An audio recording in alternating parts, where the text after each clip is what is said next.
Members of Congress, I have the high privilege and distinct honor of presenting to you the Prime Minister of Israel, His Excellency Benjamin Netanyahu.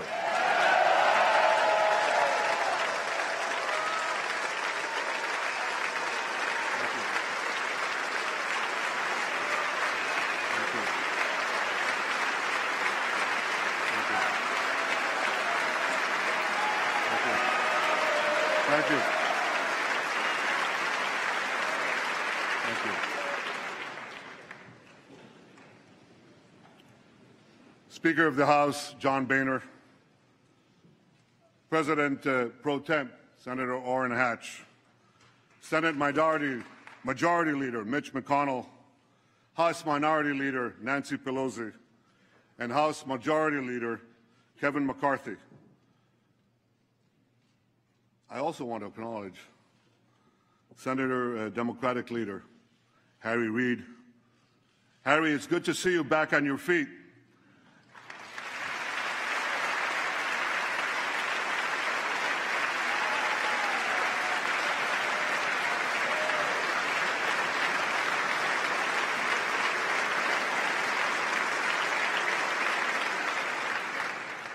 I guess it's true what they say, you can't keep a good man down. My friends, I'm deeply humbled by the opportunity to speak for a third time before the most important legislative body in the world, the U.S. Congress.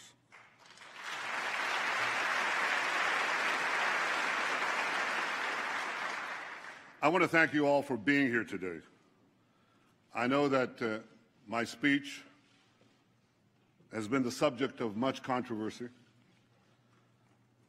I deeply regret that some perceive my being here as political.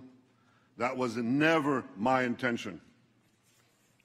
I want to thank you, Democrats and Republicans, for your common support for Israel, year after year, decade after decade.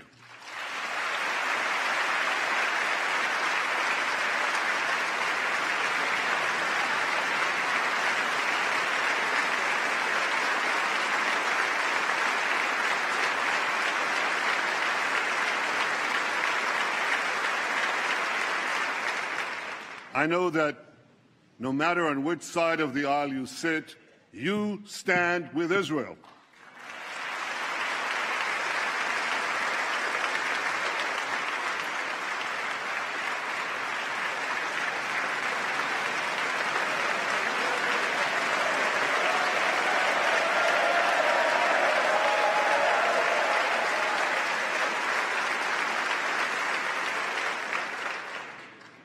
The remarkable alliance between Israel and the United States has always been above politics. It must always remain above politics.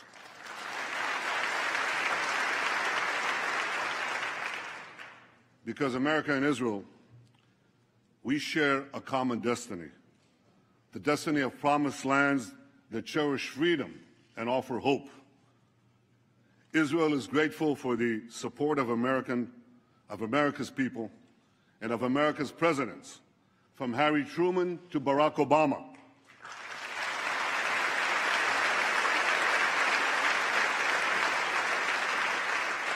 We appreciate all that President Obama has done for Israel.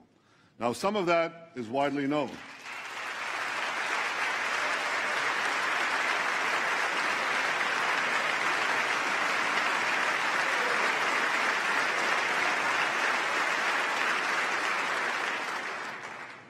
Some of that is widely known, like strengthening security cooperation and intelligence sharing, opposing anti-Israel resolutions at the UN. Some of what the President has done for Israel is less well known. I called him in 2010 when we had the Carmel forest fire, and he immediately agreed to respond to my request for urgent aid. In 2011, we had our embassy in Cairo under siege, and again, he provided vital assistance at the crucial moment. Or his support for more missile interceptors during our operation last summer when we took on Hamas terrorists.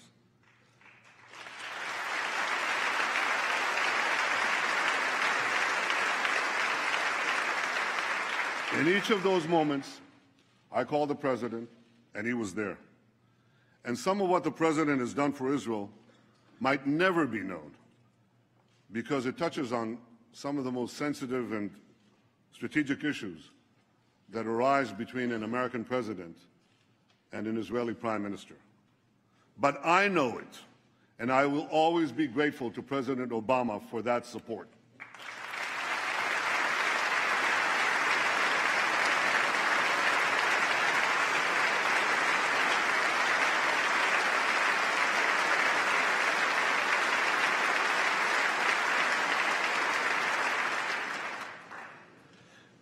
And Israel is grateful to you, the American Congress, for your support, for supporting us in so many ways, especially in generous military assistance and missile defense, including Iron Dome.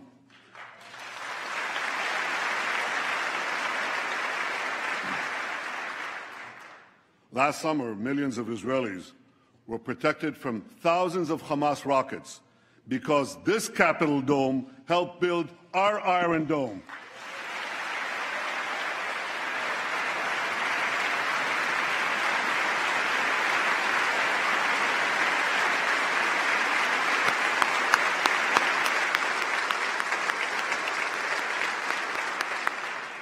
Thank you, America.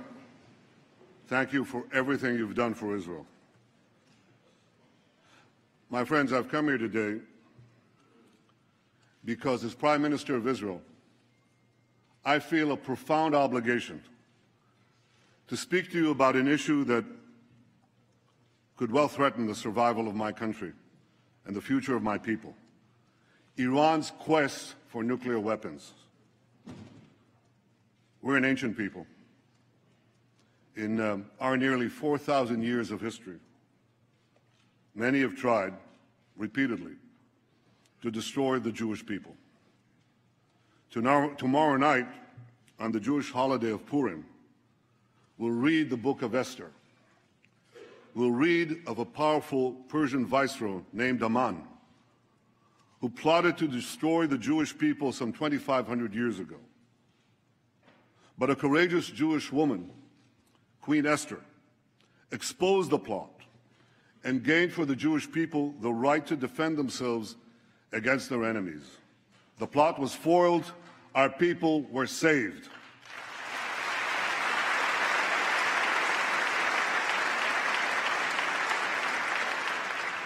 Today, the Jewish people face another attempt by yet another Persian potentate to destroy us. Iran's supreme leader, Ayatollah Khamenei, Iran's supreme leader, Ayatollah Khamenei, spews the oldest hatred of anti-Semitism with the newest technology. He tweets that Israel must be annihilated. He tweets. You know, in Iran, there isn't exactly free internet. But he tweets in English that Israel must be destroyed. For those who believe that Iran threatens the Jewish state, but not the Jewish people, listen to Hassan Nasrallah, the leader of Hezbollah, Iran's chief terrorist proxy. He said, "If all the Jews gather in Israel, it will save us the trouble of chasing them down around the world." But Iran's regime is not merely a Jewish problem, any more than the Nazi regime was merely a Jewish problem.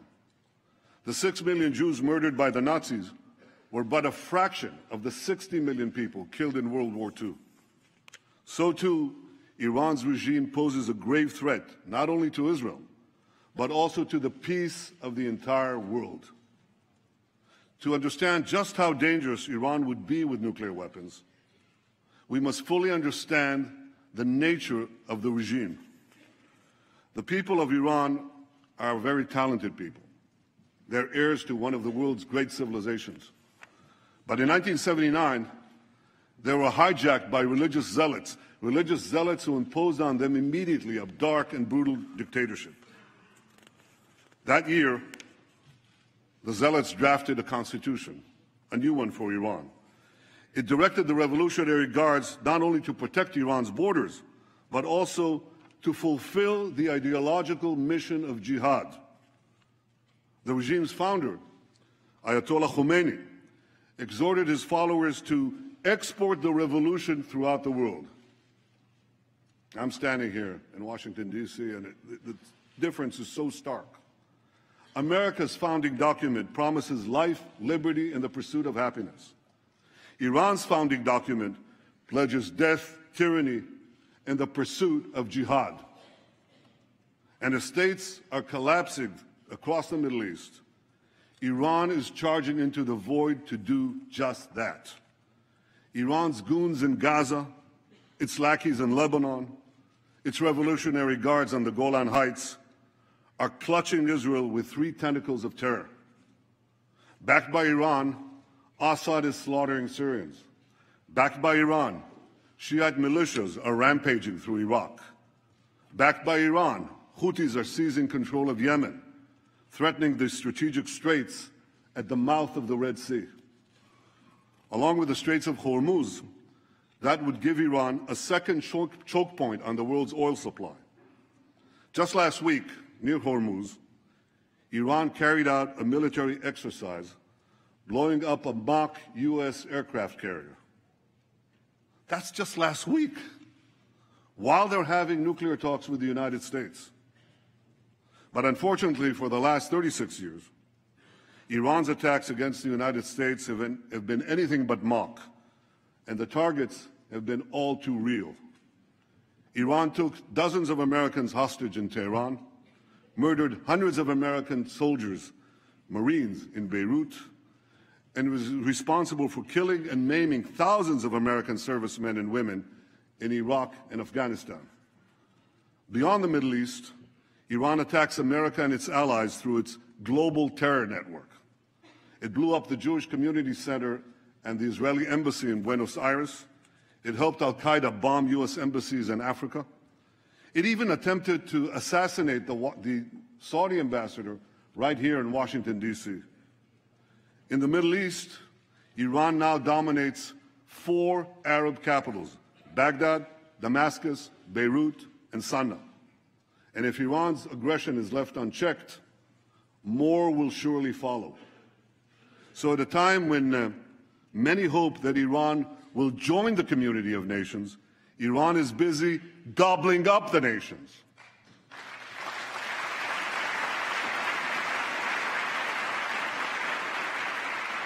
We must all stand together to stop Iran's march of conquest, subjugation, and terror.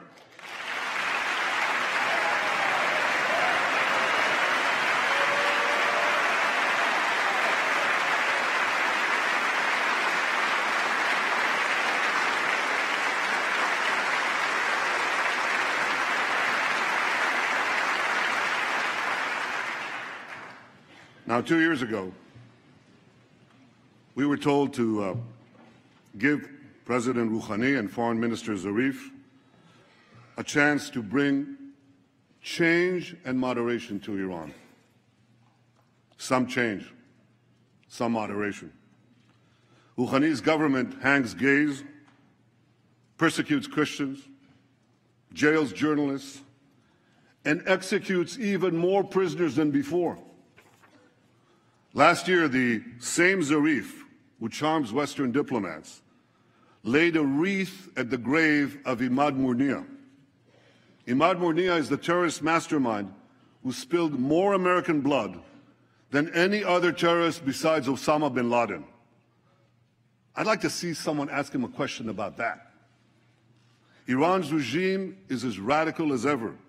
Its cries of death to America, that same America that it calls the Great Satan, as loud as ever. Now, this shouldn't be surprising, because the ideology of Iran's revolutionary regime is deeply rooted in militant Islam. And that's why this regime will always be an enemy of America. And don't be fooled. The battle between Iran and ISIS doesn't turn Iran into a friend of America. Iran and ISIS are competing for the crown of militant Islam.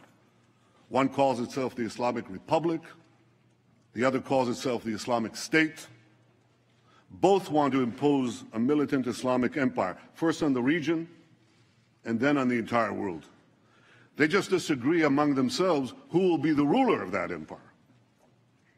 In this deadly game of thrones, there's no place for America or for Israel. No peace for Christians, Jews, or Muslims who don't share the Islamist medieval creed. No rights for women, no freedom for anyone. So when it comes to Iran and ISIS, the enemy of your enemy is your enemy.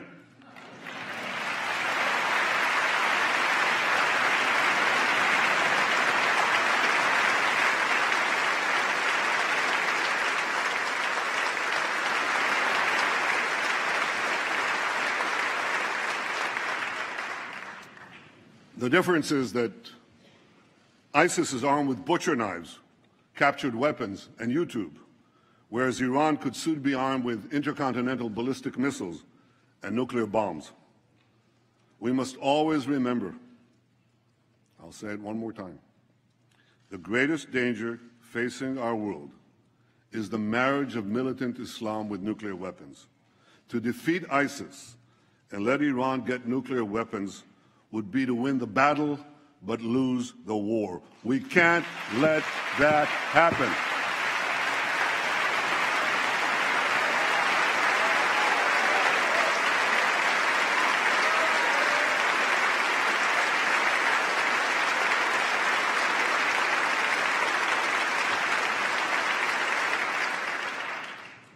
But that, my friends,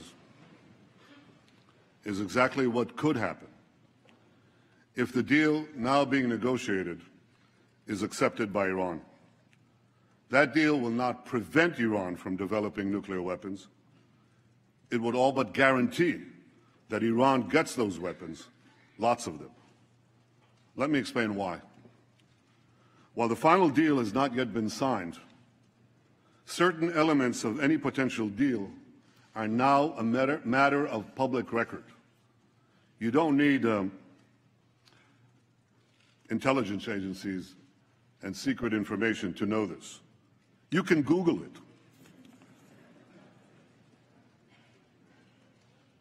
Absent a dramatic change, we know for sure that any deal with Iran will include two major concessions to Iran. The first major concession would leave Iran with a vast nuclear infrastructure, providing it with a short breakout time to the bomb.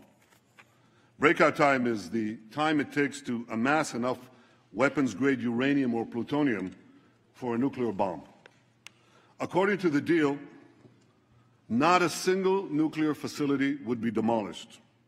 Thousands of centrifuges used to enrich uranium would be left spinning.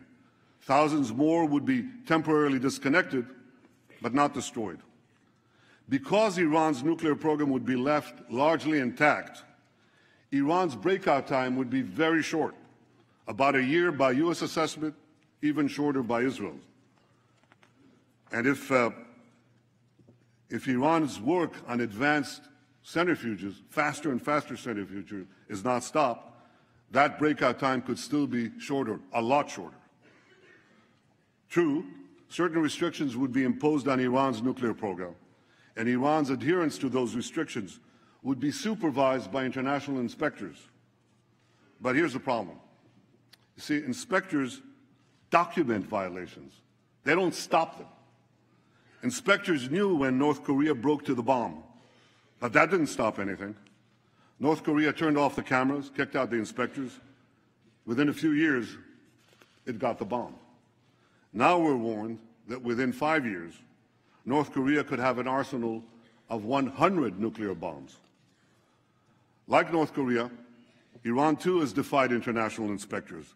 It's done that on at least 3 separate occasions: 2005, 2006, 2010. Like North Korea, Iran broke the locks, shut off the cameras. Now, I know this is not going to come as a shock to any of you, but Iran not only defies inspectors, it also plays a pretty good game of hide and cheat with them. The UN's nuclear watchdog agency, the IAEA, said again yesterday that Iran still refuses to come clean about its military nuclear program.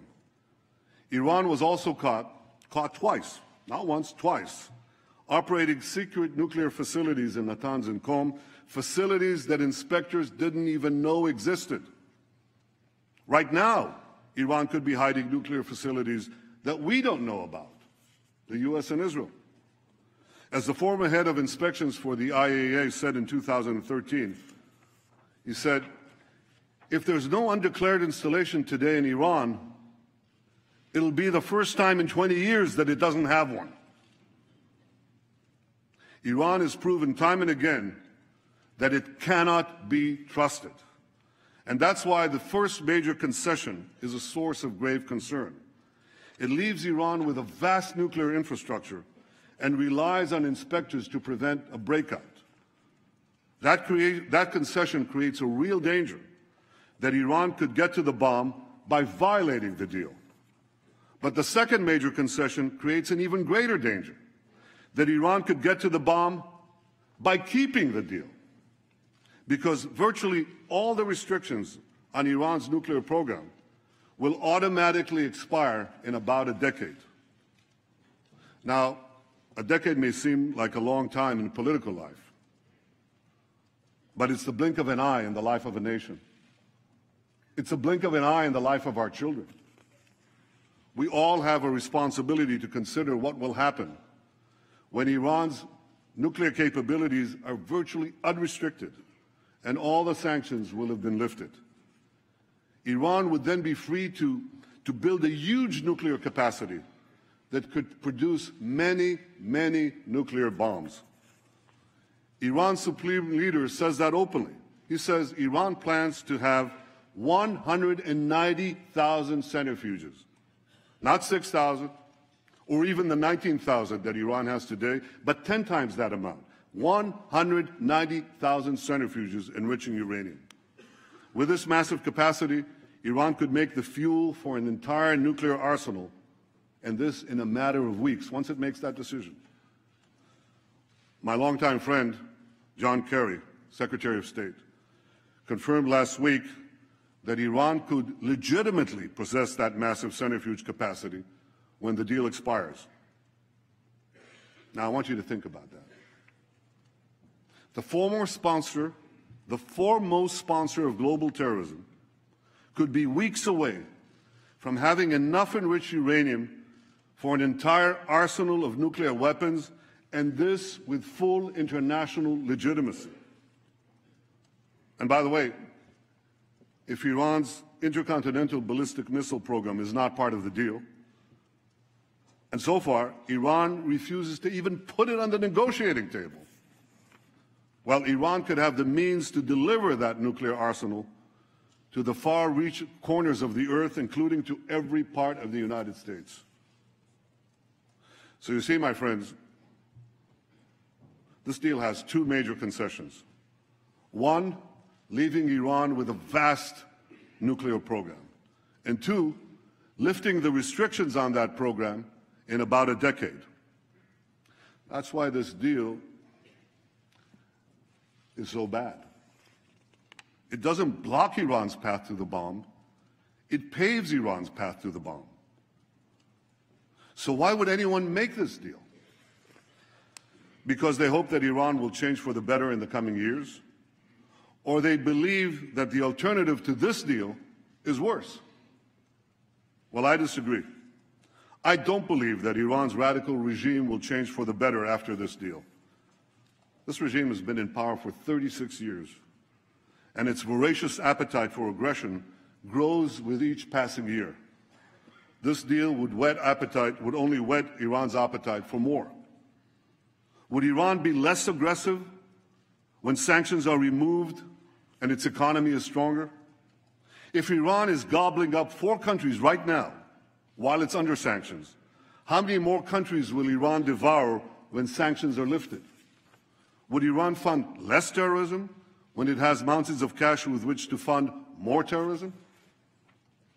Why should Iran's radical regime change for the better when it can enjoy the best of both worlds, aggression abroad, prosperity at home? This is a question that everyone asks in our region. Israel's neighbors, Iran's neighbors, know that Iran will become even more aggressive and sponsor even more terrorism when its economy is unshackled and it's been given a clear path to the bomb. And many of these neighbors say they'll respond by racing to get nuclear weapons of their own. So this deal won't change Iran for the better. It will only change the Middle East for the worse. A deal that's supposed to prevent nuclear proliferation would instead spark a nuclear arms race in the most dangerous part of the planet. This deal won't be a farewell to arms. It would be a farewell to arms control. And the Middle East would soon be crisscrossed by nuclear tripwires. A region where small skirmishes can trigger big wars would turn into a nuclear tinderbox. If anyone thinks this deal kicks the can down the road, think again. When we get down that road, we'll face a much more dangerous Iran, a Middle East littered with nuclear bombs, and a countdown to a potential nuclear nightmare. Ladies and gentlemen,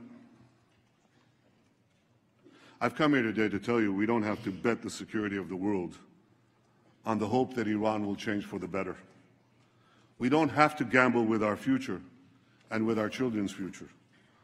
We can insist that restrictions on Iran's nuclear program not be lifted for as long as Iran continues its aggression in the region and in the world.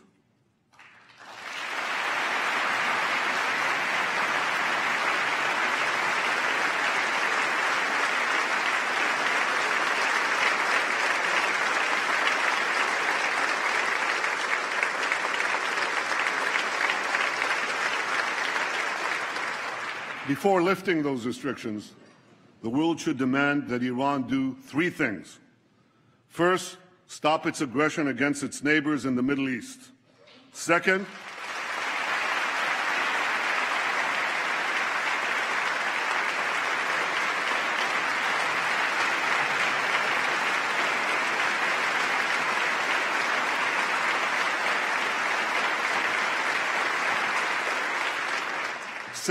stop supporting terrorism around the world.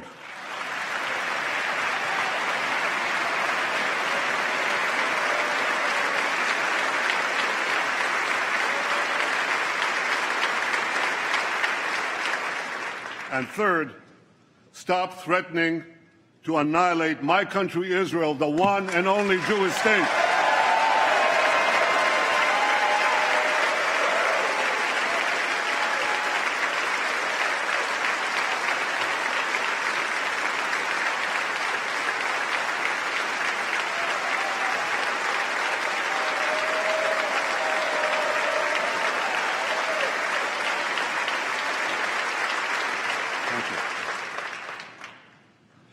If the world powers are not prepared to insist that Iran change its behavior before a deal is signed, at the very least, they should insist that Iran change its behavior before a deal expires.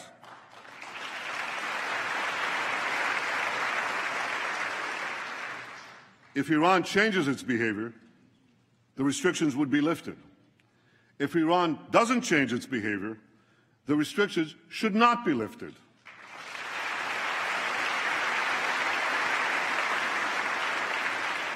If Iran wants to be treated like a normal country, let it act like a normal country.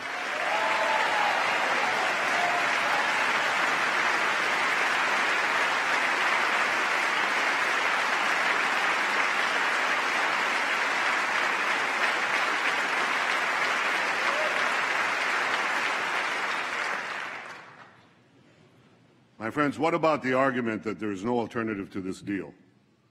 That Iran's nuclear know-how cannot be erased, that its nuclear program is so advanced that the best we can do is delay the inevitable, which is essentially what the proposed deal seeks to do. Well, nuclear know-how without nuclear infrastructure doesn't get you very much. A race car driver without a car can't drive. A pilot without a plane can't fly. Without thousands of centrifuges, tons of enriched uranium, or heavy water facilities, Iran can't make nuclear weapons.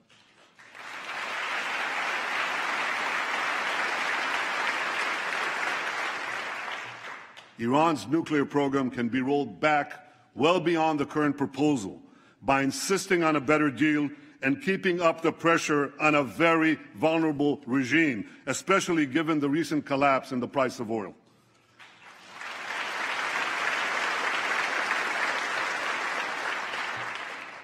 Now, if Iran threatens to walk away from the table, and this often happens in a Persian bazaar, call their bluff. They'll be back because they need the deal a lot more than you do.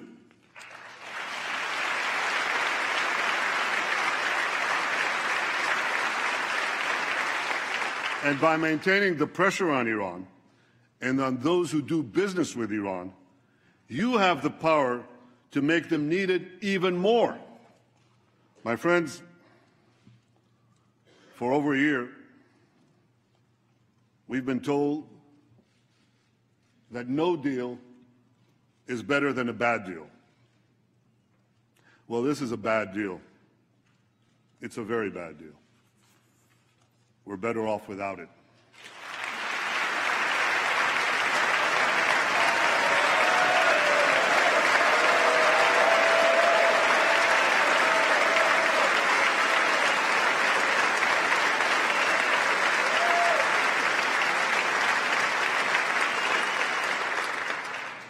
Now we're being told that the only alternative to this bad deal is war. That's just not true. The alternative to this bad deal is a much better deal.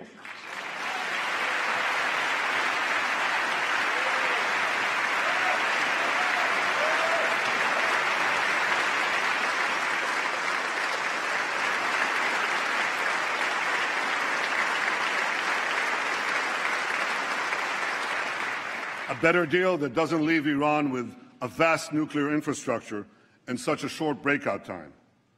A better deal that keeps the restrictions on Iran's nuclear program in place until Iran's aggression ends.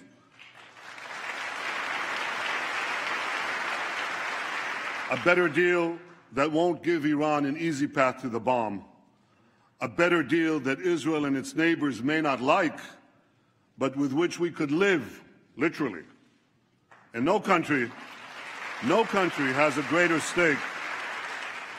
No country has a greater stake than Israel in a good deal that peacefully removes this threat.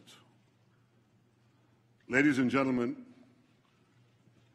history has placed us at a fateful crossroads. We must now choose between two paths. One path leads to a bad deal that will at best curtail Iran's nuclear ambitions for a while, but it will inexorably lead to a nuclear-armed Iran whose unbridled aggression will inevitably lead to war. The second path, however difficult, could lead to a much better deal that would prevent a nuclear-armed Iran, a nuclearized Middle East, and the horrific consequences of both to all of humanity. You don't have to read Robert Frost to know. You have to live life, to know that the difficult path is usually the one less traveled. But it will make all the difference for the future of my country, the security of the Middle East, and the peace of the world, the peace we all desire.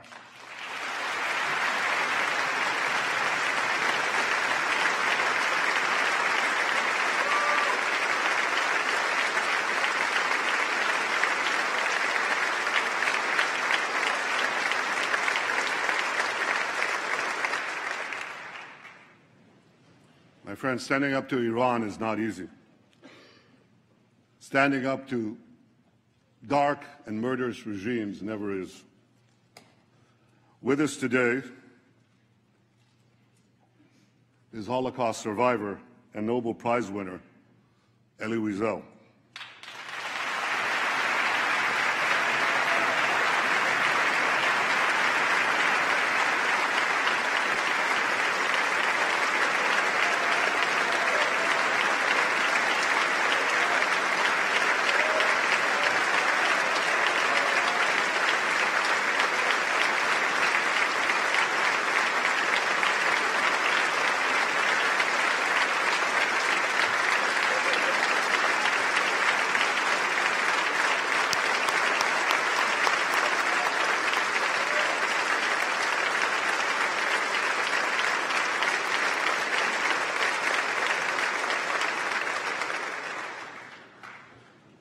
Elie, your life and work inspire us to give meaning to the words, never again.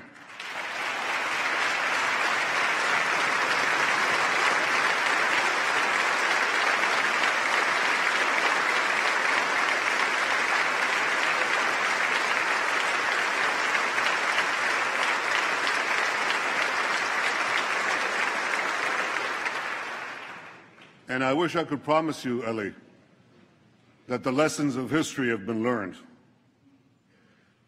I can only urge the leaders of the world not to repeat the mistakes of the past.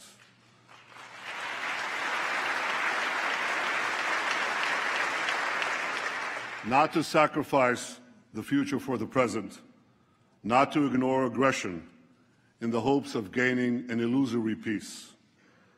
But I can guarantee you this.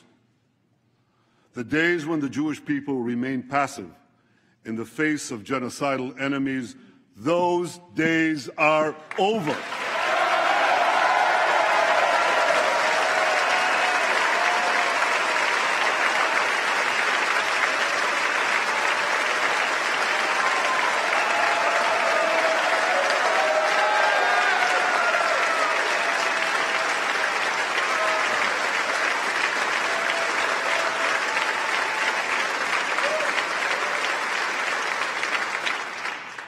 We are no longer scattered among the nations, powerless to defend ourselves.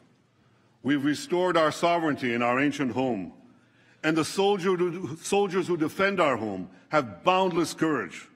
For the first time in 100 generations, we, the Jewish people, can defend ourselves.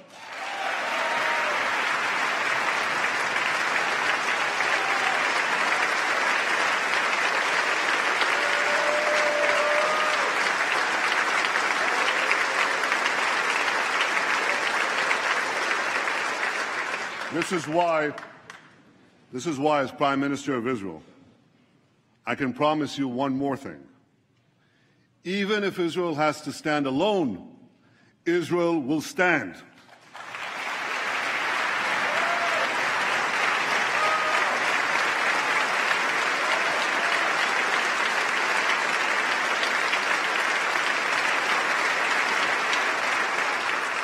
But I know that Israel does not stand alone. I know that America stands with Israel. I know that you stand with Israel.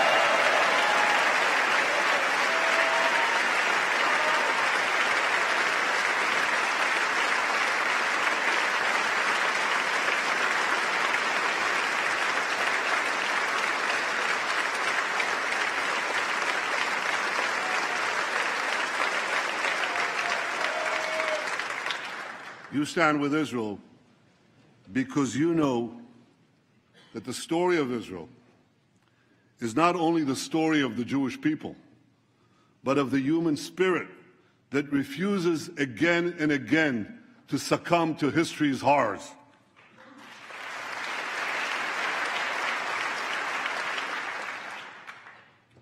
Facing me, right up there in the gallery, overlooking all of us in this august chamber, is the image of Moses. Moses led our people from slavery to the gates of the Promised Land. And before the people of Israel entered the land of Israel, Moses gave us a message that has steeled our resolve for thousands of years. I leave you with his message today. חזקו ואמצו, אל תיראו ואל תערצו מפניהם. Be strong and resolute, neither fear nor dread them. My friends, may Israel and America always stand together, strong and resolute. May we neither fear nor dread the challenges ahead. May we face the future with confidence, strength, and hope. May God bless the state of Israel, and may God bless the United States of America.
Thank you. Thank you very much. Thank you all. You're wonderful. Thank you, America. Thank you. Thank you.